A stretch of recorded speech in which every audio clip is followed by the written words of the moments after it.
కేంద్ర మంత్రి కిషన్ రెడ్డికి టీపీసీసీ చీఫ్ మహేష్ కుమార్ గౌడ్ సవాల్ విసిరారు. అజారుద్దీన్ పైన ఎలాంటి కేసులు ఉన్నాయి, అవి ఏమయ్యాయో కిషన్ రెడ్డి సమాధానం చెప్పాలన్నారు. తెలంగాణ గానీ ఆనాడు సమైక్య ఆంధ్రప్రదేశ్ చరిత్రలో గానీ ఇద్దరేసి ముగ్గురేసి మైనార్టీలు మంత్రివర్గం ఉన్నట్టు సందర్భాలు ఉన్నాయి. ఇవాళ మొదటి క్యాబినెట్ ఇవ్వాల్సి ఉన్నప్పటికీ కూడా ఎమ్మెల్యేలు ఓడిపోవడం వల్ల ఇవ్వలేకపోయినాం, ఇవాళ ఇస్తా ఉన్నాం. దానికి అంత బాధ ఎందుకు అని అడుగుతా ఉన్నాను.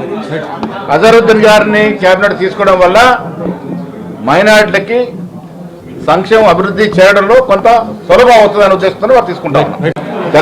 తెలంగాణ గానీ ఆనాడు సమైక్య ఆంధ్రప్రదేశ్ చరిత్రలో గానీ ఇద్దరేసి ముగ్గురేసి మైనార్టీలు మంత్రివర్గం ఉన్నట్టు సందర్భాలు ఉన్నాయి. ఇవాళ మొదటి క్యాబినెట్ ఇవ్వాల్సి ఉన్నప్పటికీ కూడా ఎమ్మెల్యేలు ఓడిపోవడం వల్ల ఇవ్వలేకపోయినాం, ఇవాళ ఇస్తా ఉన్నాం. దానికి అంత బాధ ఎందుకు అని అడుగుతా ఉన్నాను.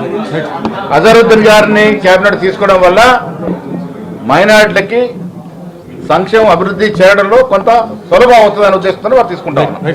తెలంగాణ గానీ ఆనాడు సమైక్య ఆంధ్రప్రదేశ్ చరిత్రలో గానీ ఇద్దరేసి ముగ్గురేసి మైనార్టీలు మంత్రివర్గం ఉన్నట్టు సందర్భాలు ఉన్నాయి. ఇవాళ మొదటి క్యాబినెట్ ఇవ్వాల్సి ఉన్నప్పటికీ కూడా ఎమ్మెల్యేలు ఓడిపోవడం వల్ల ఇవ్వలేకపోయినాం, ఇవాళ ఇస్తా ఉన్నాం. దానికి అంత బాధ ఎందుకు అని అడుగుతా ఉన్నాను. అజరుద్దీన్ గారిని క్యాబినెట్ తీసుకోవడం వల్ల మైనార్టీలకి సంక్షేమ అభివృద్ధి చేయడంలో కొంత సులభం అవుతుందని ఉద్దేశంతో వారు తీసుకుంటాం.